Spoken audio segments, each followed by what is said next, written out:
ETV ప్రేక్షకులకి నమస్కారం. Triplex intelligence of శుభమస్తు కార్యక్రమానికి స్వాగతం. ఈనాడు శుభమస్తు కార్యక్రమంలోని గ్రహఫల అంశంలో గ్రహాల యొక్క స్థితిగతులు, వాటి యొక్క శుభాశుభ ఫలితాల గురించి పరిశీలిద్దాం. అలాగే ఈరోజు 12 రాసుల వారికి ఏ సంఖ్యలు కలిసి వస్తాయి, రంగుల యొక్క ప్రాధాన్యత, ఏ దేవతల్ని పూజించాలి, ఎటువంటి దేవతా స్తుతులు పఠించాలి, మంత్రఫలం శీర్షికలో ఈరోజు 12 రాసుల వారు ఏ మంత్రాన్ని జపించడం ద్వారా ఉత్తమ విజయాలు సాధించగలుగుతారు, అలాగే 12 రాసుల వారు ముఖ్యంగా ఈరోజు చేపట్టవలసినటువంటి కార్యక్రమాలు ఏమిటో కూడా పరిశీలిద్దాం. ముందుగా నేటి పంచాంగ వివరాలు. శ్రీ మన్మథనామ సంవత్సరం అధిక ఆషాఢ మాసం, ఉత్తరాయణం, గ్రీష్మ ఋతువు. ఈరోజు అధిక ఆషాఢ పంచమి, అన్నప్రాసన వంటి శుభకార్యాలకి పనికి వస్తుంది. అలాగే ఈరోజు వ్యాపార నిర్ణయాలకి, అభివృద్ధికి చేపట్టేటువంటి కార్యక్రమాలకి ఈ పంచమి తిథి బాగా సహకరిస్తుంది. వారం ఇందువారం లేదా సోమవారం ఈరోజు చేసేటువంటి ఆవు పాలతో చేసేటువంటి ఈశ్వరాభిషేకం చంద్రుడి ద్వారా ఏర్పడేటువంటి రుగ్మతల్ని పోగొడుతుంది. చంద్రుడు మనఃకారకుడు కాబట్టి చంద్రుడు జాతకరీత్యా ప్రతికూల పరిస్థితులు కలిగిస్తున్నప్పుడు ఈ ప్రక్రియ బాగా సహకరిస్తుంది, ఉపశమనాన్ని కలిగిస్తుంది.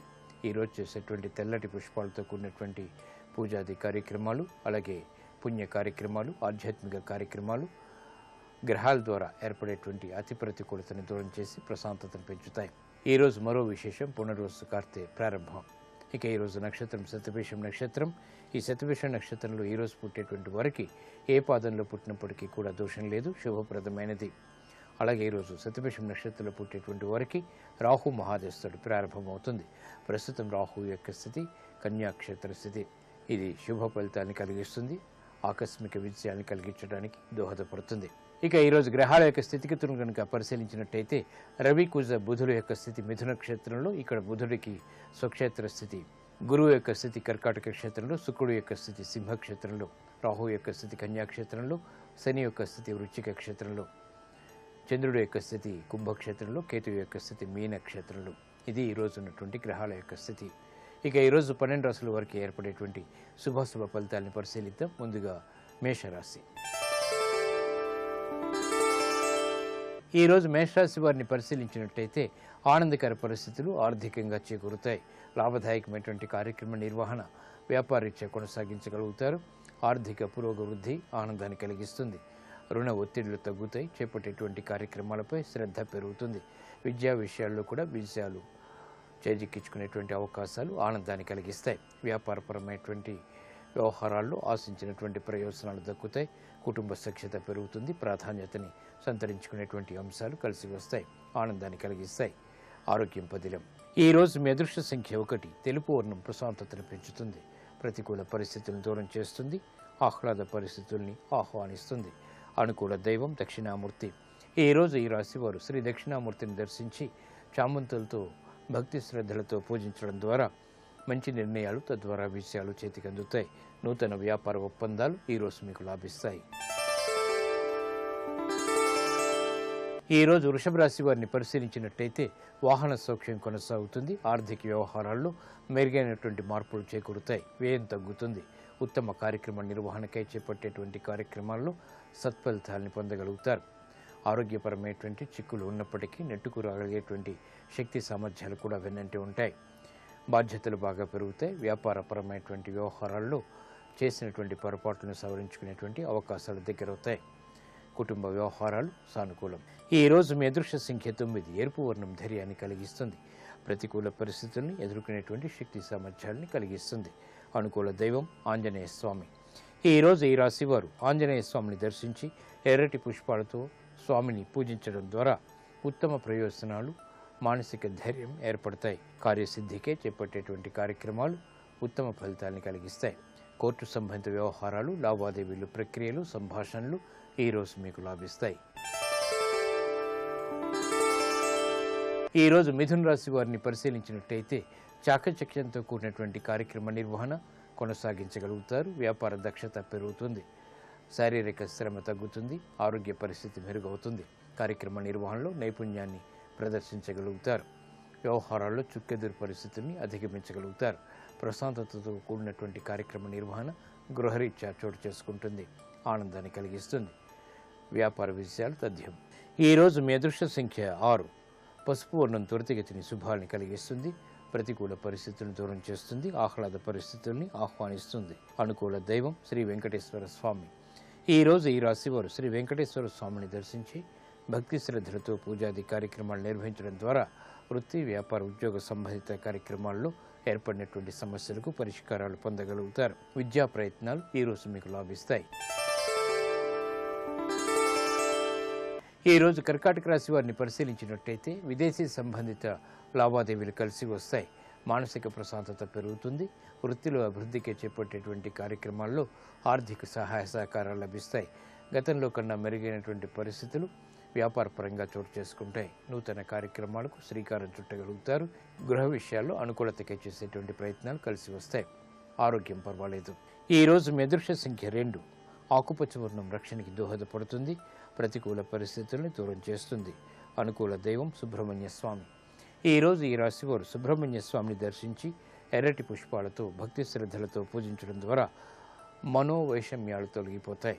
వాహన కొనుగోళ్లు వంటివి ఈరోజు మీకు లాభిస్తాయి.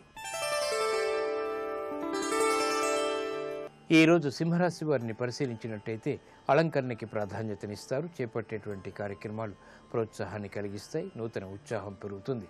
వ్యయం ఉన్నప్పటికీ ఆదాయాన్ని కూడా కూడగట్టుకునేటువంటి పరిస్థితులు ఆనందాన్ని కలిగిస్తాయి.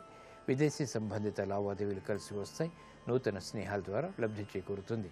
ఆకర్షణతో కూడినటువంటి కార్యక్రమ నిర్వహణ తద్వారా విజయాలు చేతికందుతాయి. ఈరోజు మీ అదృష్ట సంఖ్య 3. ఆకుపచ్చ వర్ణం రక్షణకి దోహదపడుతుంది. ప్రతికూల పరిస్థితులను దూరం చేస్తుంది. అనుకూల దైవం శ్రీ మహాలక్ష్మి.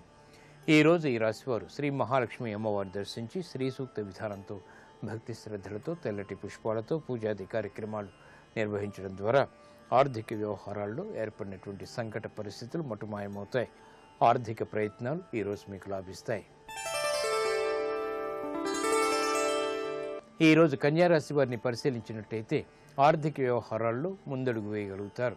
చేపట్టేటువంటి కార్యక్రమాలు ప్రోత్సాహాన్ని కలిగిస్తాయి. స్వతంత్ర నిర్ణయాలకు ఉపక్రమించగలుగుతారు. బాధ్యతలు పెరిగినప్పటికీ నైపుణ్యంతో కూడినటువంటి నిర్వహణ కొనసాగించగలుగుతారు. వ్యాపార దక్షత పెరుగుతుంది. ఆత్మవిశ్వాసంతో కూడినటువంటి కార్యక్రమ నిర్వహణ తద్వారా విజయాలు చేతికందుతాయి. ఆధ్యాత్మిక కార్యక్రమాల్లో పాల్గొంటారు. ప్రశాంతత పెరుగుతుంది. ఈరోజు మీ అదృష్ట సంఖ్య 6. ఎరుపు వర్ణం ధైర్యాన్ని కలిగిస్తుంది. ప్రతికూల పరిస్థితులను దూరం చేస్తుంది. అనుకూల దైవం మహాకాళి. ఈరోజు ఈ రాశివారు మహాకాళి అమ్మవారిని దర్శించి ఎర్రటి పుష్పాలతో కుంకుమాది అర్చనాది పూజాది కార్యక్రమాలు నిర్వహించినట్లయితే ఉత్తమ ప్రయోజనాలు సాధించగలుగుతారు. సాహస నిర్ణయాల ద్వారా విజయాలు చేతికందుతాయి. ఆర్థిక లావాదేవీలు సంభాషణలు ఈరోజు మీకు లాభిస్తాయి. ఈరోజు తులారాశి వారిని పరిశీలించినట్టయితే ఆర్థిక వ్యవహారాల్లో అనువైనటువంటి మార్పులు చోటు చేసుకుంటాయి. వ్యయాన్ని నియంత్రించగలుగుతారు. నూతన కార్యక్రమాలను ప్రారంభించగలుగుతారు. వ్యాపార నష్టాలని భర్తీ చేసుకునేటువంటి అవకాశాలు దగ్గర అవుతాయి. శుభవార్తలు వింటారు. చేపట్టేటువంటి కార్యక్రమాల్లో శ్రమ తగ్గుతుంది. నూతన ఉత్సాహం పెరుగుతుంది. కుటుంబ బాధ్యతలు పెరిగినప్పటికీ సక్రమ నిర్వహణ కొనసాగించగలుగుతారు. గతంలో కన్నా మెరుగైనటువంటి పరిస్థితులు ఆనందాన్ని కలిగిస్తాయి. ఈరోజు మీ అదృష్ట సంఖ్య 9. పసుపు వర్ణం త్వరితగతిని శుభాన్ని కలిగిస్తుంది. శుభవార్తలను దగ్గర చేస్తుంది. అనుకూల దైవం మహాగణపతి. ఈరోజు ఈ రాశివారు మహాగణపతిని దర్శించి గణపతి ఉపనిషత్తు పఠించడం ద్వారా విఘ్నాలు దూరం అవుతాయి. ఏలినాటి శని ద్వారా ఏర్పడేటువంటి జాప్యాల్ని దూరం చేసుకోగలుగుతారు. ఆరోగ్య పరీక్షలు ఈరోజు మీకు మేలుని కలిగిస్తాయి. ఈరోజు వృశ్చిక రాశి వారిని పరిశీలించినట్టయితే శుభ పరిణామాలు గృహంలో చోటు చేసుకుంటే వ్యాపార విజయాలకే చూసేటువంటి ప్రయత్నాల్లో ఆశాజనకమైనటువంటి వాతావరణం ఆనందాన్ని కలిగిస్తుంది. ప్రయాణాల విషయంలో జాగ్రత్తలు పాటించాలి. స్థిరాస్తి విషయాల్లో ఏర్పడినటువంటి చిక్కులు విడిపోతాయి. నూతన కార్యక్రమాన్ని ప్రారంభించగలుగుతారు. విదేశీ సంబంధిత లావాదేవీల విషయంలో జరిగినటువంటి పొరపాట్లు సవరించుకునేటువంటి అవకాశాలు దగ్గర అవుతాయి. గృహరీత్యా చేపట్టేటువంటి కార్యక్రమాలు కలిసి వస్తాయి. విద్యాబలం చేకూరుతుంది. ఈరోజు మీ అదృష్ట సంఖ్య 1. తెలుపు వర్ణం ప్రశాంతతను పెంచుతుంది. ప్రతికూల పరిస్థితులను దూరం చేస్తుంది. అనుకూల దైవం ఈశ్వరుడు. ఈరోజు ఈ రాశివారు శివాలయాన్ని దర్శించి ఈశ్వరుడికి అభిషేకాది కార్యక్రమాలు భక్తి శ్రద్ధలతో నిర్వహించడం ద్వారా జన్మశని ద్వారా ఏర్పడేటువంటి ఆరోగ్య ప్రతికూలత దూరం అవుతుంది. విదేశీ లావాదేవీలు ఒప్పందాలు ఈరోజు మీకు లాభిస్తాయి. ఈరోజు ధనుసు రాశి వారిని పరిశీలించినట్టయితే వ్యాపార విజయాలను సాధించగలుగుతారు. క్రమక్రమంగా నూతన కార్యక్రమాల్లో ఆశించినటువంటి ప్రయోజనాలు పొందగలుగుతారు. గతంలో కన్నా మెరుగైనటువంటి పరిస్థితులు ఆర్థికంగా గృహరీత్యా ఆనందాన్ని కలిగిస్తాయి. వ్యాపార దక్షత పెరుగుతుంది. శత్రువులు మిత్రులవుతారు. నూతన కార్యక్రమాలకు శ్రీకారం చుట్టగలుగుతారు. గృహ విషయాల్లో అనుకూల పరిస్థితులు కొనసాగుతాయి. ఆరోగ్య విషయంలో కూడా మంచి మార్పులు చేకూరుతాయి. ఈరోజు మీ అదృష్ట సంఖ్య 9. ఎరుపు వర్ణం ధైర్యాన్ని కలిగిస్తుంది. ప్రతికూల పరిస్థితులను దూరం చేస్తుంది. అనుకూల దైవం దక్షిణామూర్తి. ఈరోజు ఈ రాశివారు శ్రీ దక్షిణామూర్తిని దర్శించి భక్తి శ్రద్ధలతో తెల్లటి పుష్పాలతో పూజాది కార్యక్రమాలు నిర్వహించడం ద్వారా మానసిక ప్రశాంతత పెరుగుతుంది. గతంలో చేసినటువంటి పొరపాట్లు సవరించుకునేటువంటి అవకాశాలు దగ్గరవుతాయి. గృహ సమేత కార్యక్రమాలు ఈరోజు మీకు లాభిస్తాయి. ఈరోజు మకర రాశి వారిని పరిశీలించినట్టయితే ఆదాయాన్ని పెంపొందింప చేసుకోగలుగుతారు. నూతన కార్యక్రమాలను ప్రారంభించగలుగుతారు. గతంలో కన్నా ఆశించినటువంటి ప్రయోజనాలు ఆర్థికంగా దగ్గరవుతాయి. నూతన కార్యక్రమాలను ప్రారంభించగలుగుతారు. ఉద్యోగ అభివృద్ధికి చేపట్టేటువంటి కార్యక్రమాలను ప్రోత్సాహం లభిస్తుంది. వ్యాపార అభివృద్ధికి చేపట్టేటువంటి కార్యక్రమాలు కలిసి వస్తాయి. ప్రయాణాల ద్వారా ప్రయోజనాలు సాధించగలుగుతారు. ఆశించినటువంటి ప్రయోజనాలు గృహరీత్యా దగ్గరవుతాయి. ఆనందాన్ని కలిగిస్తాయి. ఈరోజు మీ అదృష్ట సంఖ్య 5. తెలుపు వర్ణం ప్రశాంతతను పెంచుతుంది. ప్రతికూల పరిస్థితులను దూరం చేస్తుంది. అనుకూల దైవం మహాలక్ష్మి. ఈరోజు ఈ రాశివారు శ్రీ మహాలక్ష్మి అమ్మవారిని దర్శించి లక్ష్మీ అష్టోత్తరాన్ని భక్తి శ్రద్ధలతో పఠించడం ద్వారా, తెల్లటి పుష్పాలతో పూజించడం ద్వారా ఆర్థిక విషయాలు వేగవంతంగా దగ్గరవుతాయి. ఆనందాన్ని కలిగిస్తాయి. ఉద్యోగ ప్రయత్నాలు ఈరోజు మీకు లాభిస్తాయి. ఈరోజు కుంభరాశి వారిని పరిశీలించినట్టయితే వ్యాపార విజయాలు సాధించగలుగుతారు. చేపట్టేటువంటి కార్యక్రమాల్లో ఆనందకర వార్తలు కొనసాగుతాయి. వ్యాపార విజయాలకి చేపట్టేటువంటి కార్యక్రమాల్లో వేగం పుంజుకుంటుంది. గృహ సంబంధిత కార్యక్రమాల్లో అనుకూలత కొనసాగుతుంది. వ్యాపార వ్యవహారాల్లో ఆర్థిక సహాయ సహకారాలు లభిస్తాయి. వేగవంతమైనటువంటి మార్పులు ఉద్యోగపరంగా కూడా చేకూరుతాయి. ఆనందాన్ని కలిగిస్తే ప్రాధాన్యతను పెంచుతాయి. ఈరోజు మీ అదృష్ట సంఖ్య 2. ఎరుపు వర్ణం ధైర్యాన్ని కలిగిస్తుంది. ప్రతికూల పరిస్థితులను దూరం చేస్తుంది. అనుకూల దైవం సుబ్రహ్మణ్య స్వామి. ఈరోజు ఈ రాశివారు సుబ్రహ్మణ్య స్వామిని దర్శించి భక్తి శ్రద్ధలతో ఎర్రటి పుష్పాలతో కూడినటువంటి పూజాది కార్యక్రమాలు నిర్వహించడం ద్వారా రుణ సంబంధిత ఒత్తిళ్లు దూరం అవుతాయి. ఆర్థిక ప్రయోజనాలను వేగవంతంగా సాధించగలుగుతారు.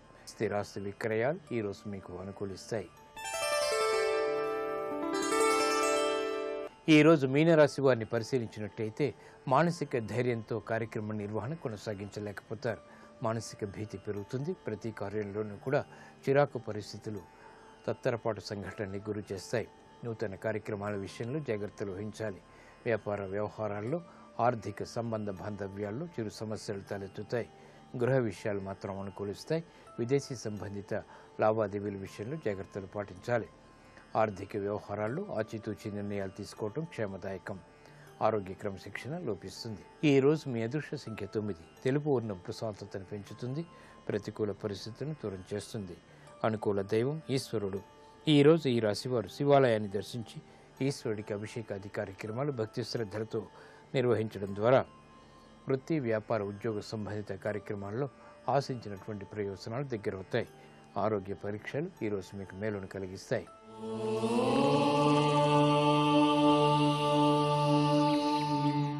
ఆర్థిక విజయాలు సాధించడానికి చేపట్టేటువంటి కార్యక్రమాల్లో విజయాలు పెంపొందింప చేసుకోవటానికి, ఆరోగ్య రక్షణకి, ఆర్థిక బలానికి ఈరోజు 12 రాశుల వారు శ్రీచక్ర రాజనిలయ శ్రీమత్ త్రిపుర సుందరి అనేటువంటి మంత్రాన్ని 11 సార్లు మనస్ఫూర్తిగా స్మరించడం ద్వారా ఆశించినటువంటి ప్రయోజనాలు వేగవంతంగా దగ్గరవుతాయి. ఆనందాన్ని కలిగిస్తాయి.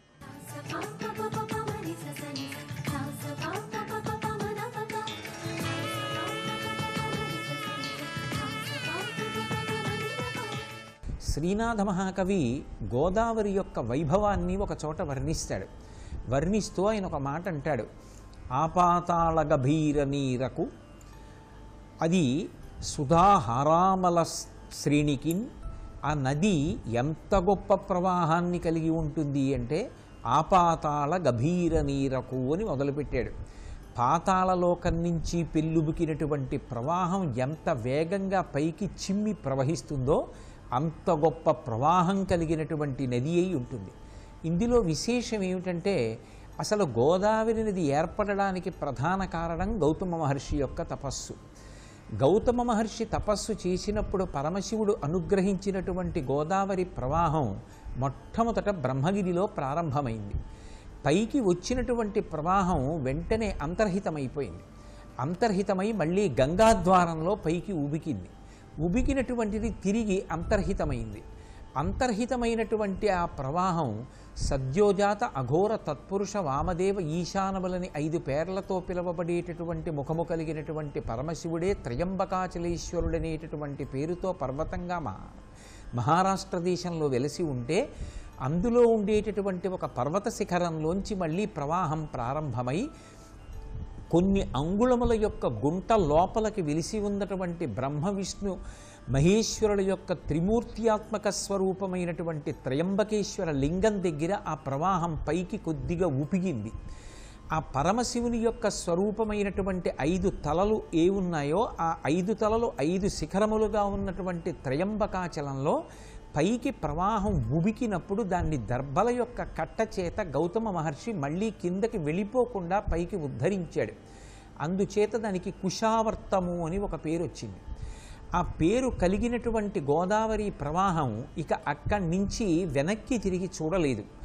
అంత విశేషమైనటువంటి ఒరవడితో ప్రవేశించి పరమశివుని యొక్క పాదములు ఎక్కడ అవకాశం ఉంటే అక్కడ కడుగుతూ ప్రవహించింది. అందుకే కాళేశ్వరంలో శివుడి పాదాలు కడిగింది, అలాగే కుండలీశ్వరంలో పరమేశ్వరుడి పాదాలు కడిగింది, సప్తగోదావరం అన్న పేరుతో దక్షారామంలో భీమనాథుడి పాదాలు కడిగింది, అలాగే కోటిపల్లి అనేటటువంటి ప్రాంతం ఇప్పుడు కోటిపల్లి అని పిలువబడుతోంది, అక్కడ సోమనాథుడి పాదాలు కడిగింది, భద్రాచలంలో శివకేశవ అభేదంగా రామచంద్రమూర్తి పాదాలు కడిగింది. అలా ప్రవహించి ప్రవహించి చిట్ట చివర మురమళ్ళ దగ్గరికి వెళ్ళేటప్పటికీ వీరభద్రేశ్వర స్వామి వారి యొక్క పాదాలు కడిగింది. పరమశివుని యొక్క దేవాలయాలు లింగస్వరూపాలు ఎన్ని చోట్ల ఉన్నాయో అక్కడ ప్రధానంగా ప్రవహిస్తూ శివుని యొక్క పాదములు కడిగినటువంటి గౌతమి గంగ ఈ గోదావరి ప్రవాహం చిట్ట చివరికి ఆ సముద్రంలోకి కలిసిపోయింది. గోదావరి స్నానం చెయ్యడం, గోదావరి నదీ తీరంలో పుణ్యకార్యాలు ఆచరించడం అంత గొప్పది. గోదావరి నదికి ఒక్కదానికే ఒక్క విశేషం ఉంది. మిగిలిన నదులకు వేటికి ఈ మాట అన్వయం చెయ్యలేదు, ఒక్క గోదావరికి అన్వయం చేశారు. ఏమిటి గోదావరికి ఉన్న గొప్పతనం అంటే మంగళోత్సంగా అని ఒక పేరు. మంగళోత్సంగా అన్న మాటకు అర్థం ఏమిటంటే గోదావరి నదీ పరివాహక ప్రాంతంలో ఒక ప్రత్యేకమైనటువంటి ప్రాంతంలో స్నానం చేస్తే వచ్చేటటువంటి ఫలితము ద్విగుణీకృతమని, అక్కడ చేసేటటువంటి పుణ్యకార్యముల యొక్క స్థితి వేరుగా ఉంటుందని నిర్ధారించడం కుదరదు. గోదావరి నదీ పరివాహక ప్రాంతంలో ఎక్కడ ఏ పుణ్యకార్యం ఆచరించినా, ఎక్కడ స్నానం చేసినా విశేషమైనటువంటి ఫలితాన్ని ఇవ్వగలిగినటువంటి నది భారతదేశం మొత్తం మీద గోదావరి ఒక్కటే. స్నానానికి వెళ్ళినప్పుడు కేవలంగా మనమొక్కళ్ళం స్నానం చేస్తే చాలు, మిగిలిన వాళ్ళు ఎలా ఉన్నా పర్వాలేదనేటటువంటి మానసికమైన దృష్టికోణంతో ప్రవర్తించకూడదు. అందుకే ఏది చెయ్యాలో అది చెయ్యాలి, ఏది చెయ్యకూడదో అది చెయ్యకుండా నిగ్రహించుకోవాలి. కాబట్టి పుష్కర సమయంలో నదీ స్నానం చేసేటటువంటి వాళ్ళు తప్పకుండా పాటించవలసినటువంటి నియమం అది. అలా చక్కగా స్నానం చేసిన తరువాత మనం అభ్యున్నతిని కలిగించేటటువంటి పదార్థములను దానం చెయ్యొచ్చు. పుష్కర సమయంలో గోదావరి నదీ తీరంలో ఎన్నెన్ని పదార్థాలని దానం చెయ్యొచ్చో కూడా శాస్త్రాలే చెప్పాయి. నేను మీకు ఉదాహరణకి కొన్ని పదార్థాల పేర్లు చెప్తాను. ఈ పదార్థములలో ఏ పదార్థాన్నైనా సరే దానం చెయ్యొచ్చు. అన్నిటికన్నా దానాలలో ఉత్కృష్టమైనది ఏది అంటే భూమి. భూమిని ఒక్కదాన్ని దానం చేసినటువంటి కారణం చేత పాడి పంట, అందులో ఉండేటటువంటి ఐశ్వర్యము, జీవశక్తి ఇన్నిటినీ దానం చేసినట్టే.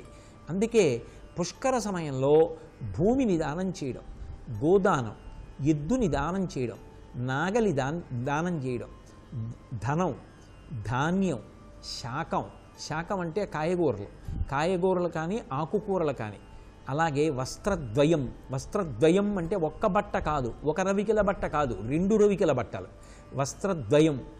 అలాగే పళ్ళు, శయనం అంటే పడుకోవడానికి కావలసినటువంటి మంచం, చందనం.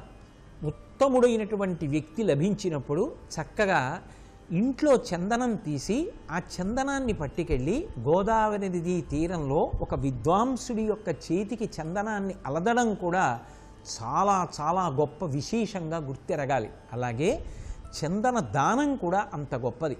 కాబట్టి చందన దానం, అలాగే చాలా అవతల వారికి ప్రీతి కొరకు ముత్యాలను దానం చేయడం, బంగారం దానం చేయడం, అలాగే కొన్ని విశేషమైనటువంటి ఔషధాలని దానం చేయడం.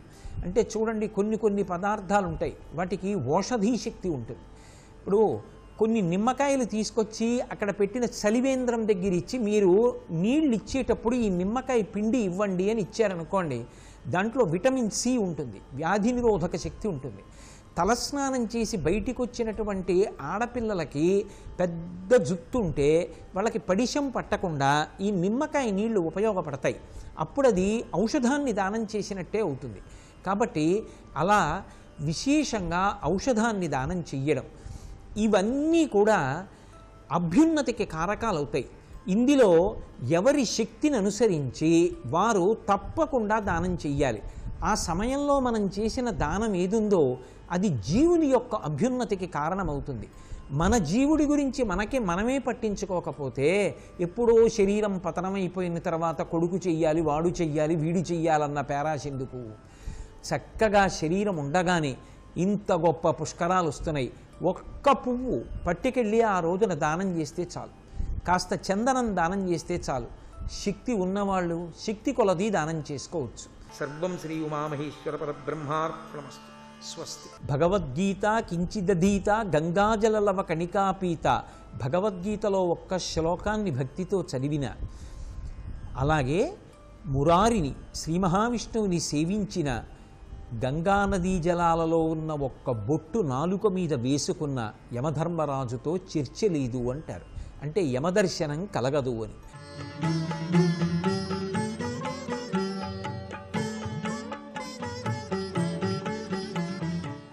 ఈటీవీ ప్రేక్షకుల నమస్కారం. ట్రిపుల్ X డిటర్జెంట్ సోప్ శుభమస్తు కార్యక్రమంలో శుభనక్షత్ర వంశానికి స్వాగతం.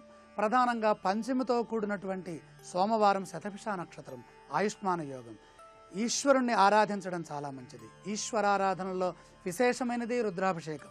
ఈ రోజున శివుడికి జలాన్ని సమర్పిస్తే, జలంతో అభిషేకం చేస్తే, పంచామృతములతో అభిషేకం చేస్తే, ఆవు పాలతో అభిషేకం చేస్తే అనంతమైన పుణ్యం వస్తుంది. అనంత పుణ్య ఫలదం అతశాంతిం ప్రయచ్చమే. శివారాధన పాపాన్ని తొలగిస్తుంది, పుణ్యాన్ని పెంచుతుంది, ఆరోగ్యాన్ని ఇస్తుంది, ఆయుర్దాయాన్ని ఇస్తుంది, అంతరంగాన్ని శుద్ధి చేస్తుంది. ఏ పూజ అయినా చేయండి, అంతరంగ ప్రక్షాళన జరగదు. అంతరంగ ప్రక్షాళన జరగాలి అంటే అది ఈశ్వరారాధనలో అభిషేకమై ఉండాలి. ఈ అభిషేకం ఈశ్వరుడికి చేసే అభిషేకం అయితే, జలాభిషేకం అయితే, అందులో పుణ్యనదీ జలాలతో చేసేటటువంటి అభిషేకం పరిపూర్ణమైన శక్తినిస్తుంది. కృష్ణా గోదావరియోర్ మధ్యప్రదేశే, కృష్ణా కావేరియోర్ మధ్యప్రదేశే, కృష్ణా వేణియోర్ మధ్యప్రదేశే. మనం ఏ నదుల మధ్యప్రదేశంలో జీవిస్తున్నామో ఆ నదీ జలాన్ని మనం సేవిస్తూ ఉంటాం. ఆ నదీ జలాన్ని పరమాత్మకి అర్పణం చేస్తే, సూర్యుడికి అర్ఘ్యప్రదాన రూపంలో ఇచ్చిన ఈ జలాన్ని ఈశ్వరుడు శిరస్సు మీద వేసిన మనకి పుణ్యం వస్తుంది, పాపం పోతుంది. అందుకు ఆయుష్మాన యోగం కావాలి, ఆయుర్దాయం పెరుగుతుంది. ప్రతి పనికి ఆయుర్దాయం ఉంటుంది, ప్రతి వస్తువుకి ఆయుర్దాయం ఉంటుంది, ప్రతి మాటకి ఆయుర్దాయం ఉంటుంది, మన శరీరానికి ఆయుర్దాయం ఉంటుంది. ఆత్మకి ఆయుర్దాయం అనేది ఉండదు. ఆత్మ శరీరాన్ని ఆశ్రయించి ఉండాలంటే ఈశ్వరారాధన తప్పనిసరి. రేపటి శుభనక్షత్రాన్ని పరిశీలన చేసినట్లయితే సౌభాగ్య యోగంతో ప్రారంభమవుతున్నటువంటి మంగళవారము, పూర్వాభాద్ర నక్షత్రం, షష్ఠి. ఈ షష్ఠి యోగం చాలా మంచిదండి.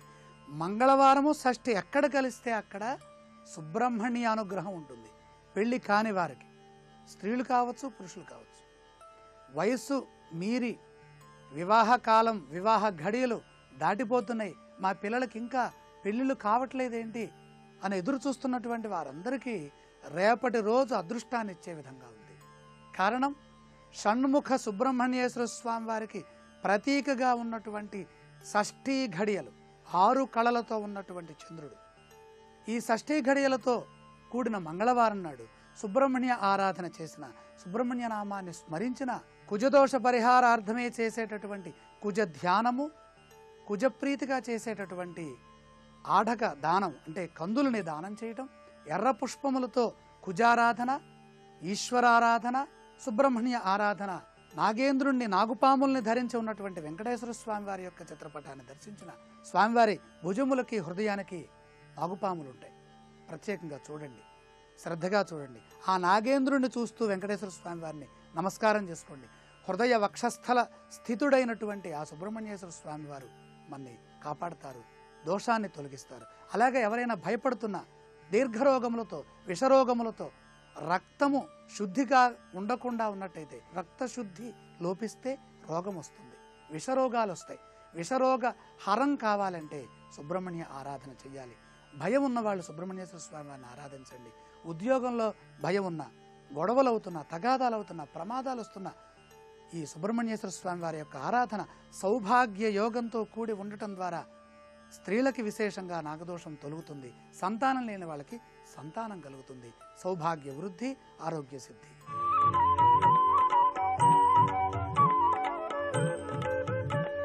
పేరులో పెన్నిధి అంశానికి స్వాగతం. నాని నూనె అనురాధ. ఇందులో నీ అక్షరం నిర్మల, నిఖిత, నిరుపమ, నిత్యానంద్ ఇలా నీతో ప్రారంభమవుతున్నటువంటి నామాలు. ఈ నీ దేనికి సంకేతము? అనురాధ నక్షత్రంలో నీ 2వ పాదంలో ఉన్నది. ఇది వృశ్చిక రాశికి సంబంధం. అధిష్టాన దైవం సుబ్రహ్మణ్యేశ్వర స్వామి వారు. కుజుడు ఈ రాశికి అధిష్టానం. నక్షత్రాధిపతి సూర్య భగవానుడు, దశానాథుడు సాక్షాత్తు శని.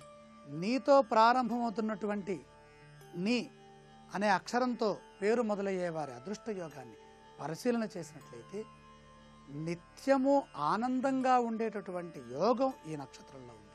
నిత్యము, నిత్య, నిర్మల, నిరుపమ. చూడండి, ఆ పేరులోనే అర్థం ఉంటుంది. స్వచ్ఛతకి ప్రతీకగా ఉన్నది, నిర్మలమైనటువంటి స్వరూపం. ఈ నామం ఎక్కడైతే ఉంటుందో అక్కడ పరిపూర్ణమైనటువంటి అదృష్టయోగం ఉంటుంది, ఆనందం ఉంటుంది, సౌఖ్యం ఉంటుంది, కుటుంబ వృద్ధి విశేషంగా ఉంటుంది, కుటుంబ బాధ్యతలు అధికంగా ఉంటాయి, మొహమాటము కూడా అంతే స్థితిలో ఉంటుంది, ఏదీ కాదనలేనటువంటి మంచి మనస్సు ఉంటుంది, దాన ధర్మాలు కూడా అలాగే ఉంటాయి. మిత్ర అంటేనే రక్షించడం కాబట్టి, ఈ మిత్ర అనే నామంతో ఉన్నటువంటి సూర్యభగవానుడు కాబట్టి ఆత్మశక్తి, ఆరోగ్యం సంపూర్ణంగా ఉంటాయి.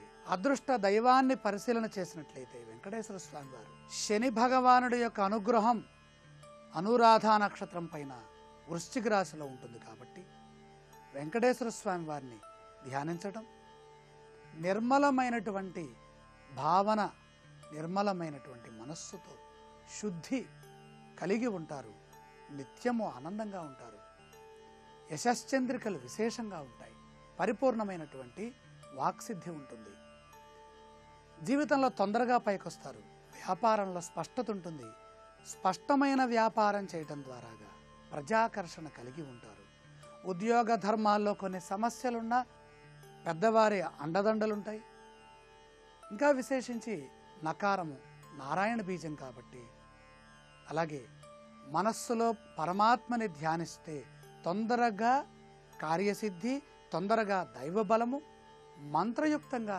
సాధించే శక్తి ఉంటుంది, విశేషమైనటువంటి ఊహాశక్తి, అలాగే సృజనాత్మకత కూడా పరిపూర్ణంగా ఉంటుంది. దేనైనా సరే ఊహించి ఊహాపరమైనటువంటి పనుల్లో ముందుకు దూసుకు వెళతారు, స్పష్టంగా మాట్లాడతారు, స్వచ్ఛమైన భావజాలం వీరిలో ఉంటుంది. వెంకటేశ్వర స్వామి వారి యొక్క ఆరాధన వల్ల అదృష్టం, ఆరోగ్యం రెండూ లభిస్తాయి. రేపటి శుభమస్తు కార్యక్రమంలో నీ దీర్ఘాక్షరంతో పేరు మొదలయ్యే వారి అదృష్ట భాగ్య సిద్ధిని పరిశీలన చేద్దాం.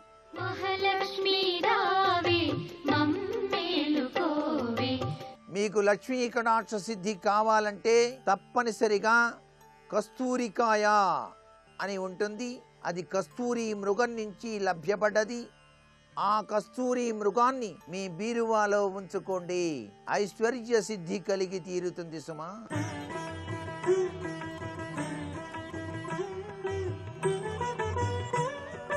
త్రిబులెక్స్ డిటర్జెంట్ సోప్ శుభమస్తు కార్యక్రమంలో శుభయోగం శీర్షికకి స్వాగతం. ఈ శీర్షికన సమస్య పరిష్కారం అనే అంశంలో తులారాశిలో జన్మించిన వాళ్ళు దైనందిన జీవితంలో వృత్తి ఉద్యోగ వ్యాపారాలలో సంభవించే సమస్యల నుంచి సులభంగా బయటపడటానికి ఎటువంటి విధి విధానాలను అనుసరించాలో పరిశీలిద్దాం. తులారాశిలో జన్మించిన విద్యార్థులు విద్యలలో విశేషంగా రాణించడానికి, మానసిక ఏకాగ్రతను పెంపొందింపజేసుకోవటానికి వీలైనప్పుడల్లా ఒక తీపి పదార్థాన్ని రొట్టెతో కలిపి ఆవుకు తినిపించాలి. ఇలా చేసినట్లయితే విద్యార్థులు విద్యలలో విశేషంగా రాణించవచ్చు. అలాగే తులారాశిలో జన్మించిన వాళ్ళు ధన మార్గానికి ఆటంకాలు ఎక్కువగా వస్తున్నటువంటి తరుణంలో మంగళవారం నాడు ఒక నూతన వస్త్రాన్ని తీసుకొని ఆ నూతన వస్త్రంలో కొన్ని రూపాయి బిళ్ళలను మూట కట్టి పూజా మందిరంలో ఉంచాలి. ధన మార్గానికి ఏర్పడిన ఆటంకాలన్నీ తొలగిపోయిన తర్వాత ఆ మూటను ఎక్కడైనా ఆంజనేయ స్వామి వారి ఆలయంలో సమర్పించాలి. ఇలా చేస్తే చక్కటి శుభ ఫలితాలను పొందవచ్చు. అలాగే తులారాశిలో జన్మించిన వాళ్ళు ఎవరైనా సరే దైనందిన జీవితంలో ఆకస్మిక సమస్యలు వచ్చినప్పుడు, అనుకోని అవాంతరాలు ఎదురైనప్పుడు నలుపు రంగులో ఉన్నటువంటి గోవుకి పసుపు కుంకుమలు అలంకరించి నలుపు రంగులో ఉన్న గోవుకు ప్రదక్షిణలు చేసి ఆ గోవుకి గ్రాసం తినిపించాలి. ఇలా చేస్తే ఆకస్మికంగా ఎదురయ్యే సమస్యల నుంచి సత్వరమే బయటపడటానికి అవకాశం ఎక్కువగా ఉంది. అలాగే ప్రతి పనిలో నిరుత్సాహం, చేతన శక్తి తక్కువగా ఉండటం, ఇలాంటి సమస్యలతో సతమతమైపోతూ ఉన్నట్లయితే ఆంజనేయ స్వామి వారికి మంగళవారం నాడు తమలపాకులతో పూజ చేసి స్వామివారికి వడమాలను అలంకరింపజేయాలి. ఇలా చేస్తే చైతన్య శక్తిని పెంపొందింపజేసుకొని నిరుత్సాహం నుంచి సులభంగా బయటపడవచ్చు. అలాగే తులారాశిలో జన్మించిన వాళ్ళు రుణబాధలతో సతమతమైపోతున్నటువంటి తరుణంలో ఆ రుణబాధల నుంచి సులభంగా బయటపడటానికి శుక్రవారం నాడు మీ గృహం సింహద్వారం దగ్గర ఆవు నెయ్యితో పిండి దీపాలను వెలిగించాలి. అంటే బియ్యపు పిండితో పిండి దీపాలు తయారు చేసి ఆ పిండి దీపాలలో ఆవు నెయ్యి పోసి 4 ఒత్తులు వేసి మీ గృహం సింహద్వారం దగ్గర సంధ్యా సమయంలో ఉంచాలి. ఇలా చేస్తే రుణబాధల నుంచి చాలా సులభంగా బయటపడవచ్చు. అదేవిధంగా తులారాశిలో జన్మించిన వాళ్ళు కుటుంబ సభ్యుల మధ్య విభేదాభిప్రాయాలు ఎక్కువగా ఉన్న తరుణంలో, దాంపత్య జీవితంలో విభేదాలు ఎక్కువగా ఉన్నటువంటి తరుణంలో మంగళవారం నాడు ఒక ఎరుపు రంగు వస్త్రాన్ని తీసుకొని ఆ ఎరుపు రంగు వస్త్రంలో ఒక కొబ్బరికాయను కట్టి ఎక్కడైనా ప్రవహిస్తున్న నీటిలో విడిచిపెట్టాలి. ఇలా చేస్తే దాంపత్య జీవితంలో కుటుంబ సభ్యుల మధ్య ఉన్నటువంటి విభేదాభిప్రాయాల నుంచి చాలా సులభంగా బయటపడవచ్చు. అలాగే తులారాశి వాళ్ళు మానసిక అశాంతి ఎక్కువగా ఉండి, జీవితంలో ఒత్తిడి ఎక్కువగా ఉండి, అనారోగ్య సమస్యలతో సతమతమైపోతున్నటువంటి తరుణంలో ఈ సమస్యలన్నిటి నుంచి బయటపడటానికి 5 శుక్రవారాలు ఏదైనా అమ్మవారి ఆలయానికి వెళ్ళి అమ్మవారి ఆలయంలో పాలు, కలాకండ, తెల్లటి పుష్పాలు అమ్మవారికి సమర్పించాలి. ఇలా చేసినట్లయితే చక్కటి శుభ ఫలితాలను పొందవచ్చు. అదేవిధంగా తులారాశిలో జన్మించిన వాళ్ళు ఉద్యోగంలో స్థిరత్వం లేక ఇబ్బందులు ఎదుర్కొంటున్న తరుణంలో, ప్రమోషన్లు ఆలస్యమవుతున్నటువంటి తరుణంలో వెంకటేశ్వర స్వామి వారిని తులసి దళాలతో పూజించి స్వామివారికి చక్కెర పొంగల్ నివేదించాలి. స్వామివారికి నివేదించిన ప్రసాదాన్ని స్వీకరించాలి. ఇలా చేస్తే ఉద్యోగంలో స్థిరత్వం, ప్రమోషన్లను పొందటానికి అవకాశం ఎక్కువగా ఉంది. అలాగే వ్యాపారంలో నష్టాలు ఎక్కువగా వస్తున్నటువంటి తరుణంలో తులారాశిలో జన్మించిన వాళ్ళు బుధవారం నాడు మనీ ప్లాంట్ మొక్కను ఇంటి ఆవరణలో నాటడం ద్వారా ఈ వ్యాపారంలో సంభవించే నష్టాల నుంచి చాలా సులభంగా బయటపడవచ్చు. అలాగే తులారాశిలో జన్మించిన వాళ్ళు వివాహం ఆలస్యమవుతున్నటువంటి తరుణంలో సత్వరమే వివాహ ప్రాప్తిని సిద్ధింపజేసుకోవటానికి శుక్రవారం నాడు సంతోషీమాత చిత్రపటానికి పసుపచ్చటి రంగులో ఉన్నటువంటి పూలమాలను అలంకరించి సంతోషీమాత చిత్రపటం ముందు ఆవు నెయ్యితో దీపారాధన చేయాలి. ఇలా చేస్తే వివాహ ప్రాప్తిని చాలా సులభంగా పొందవచ్చు. అలాగే తులారాశిలో జన్మించిన వాళ్ళు ప్రతి పనిలో ఆలస్యం ఎక్కువ అవుతున్నటువంటి తరుణంలో ఆ ఆలస్యాన్ని తొలగింపజేసుకోవటానికి, కోర్టు వ్యవహారాలలో విజయాన్ని సిద్ధింపజేసుకోవటానికి సుబ్రహ్మణ్య స్వామిని ఎర్రటి పుష్పాలతో పూజించాలి. అలాగే ప్రతి సోమవారం నాడు ఆవుకి గోధుమ పిండితో తయారు చేయబడినటువంటి పదార్థాలు తినిపించాలి. ఇలా చేస్తే పనులలో ఆలస్యాన్ని నివారింపజేసుకోవటానికి, కోర్టు వ్యవహారాల్లో విజయాన్ని సిద్ధింపజేసుకోవటానికి ఆస్కారం ఎంతగానో ఉంది.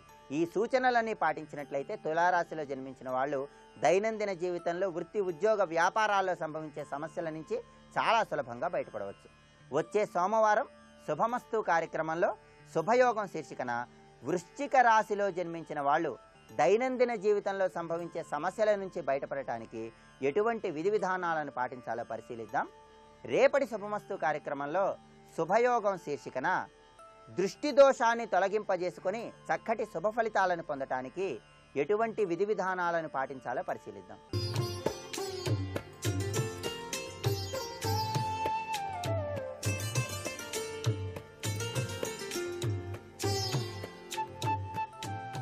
ట్రిపుల్ ఎక్స్ డిటర్జెంట్ సోప్ శుభమస్తు కార్యక్రమంలో గృహబలం అంశానికి స్వాగతం. నూతనంగా భగవంతుని యొక్క దయారస దృష్టి వల్ల గృహాన్ని కట్టుకున్నాం, గృహప్రవేశం అయింది. గతంలో మా దాంపత్యం చాలా చక్కగా ఉండేది. ఈ గృహంలోకి గృహప్రవేశం చేసిన తర్వాత కొన్ని రోజుల నుంచి ఇరువురి మధ్య కూడా విభేదాభిప్రాయాలు అత్యధికంగా వస్తున్నాయి. ప్రతి చిన్ని విషయానికి కూడాను ఏదో ఒక సమస్యాత్మకమైనటువంటి చర్యలు మా భార్యాభర్తల మధ్య పొడసూపుతున్నాయి. దీనికి కారణం ఏమిటో అర్థం కావటం లేదు.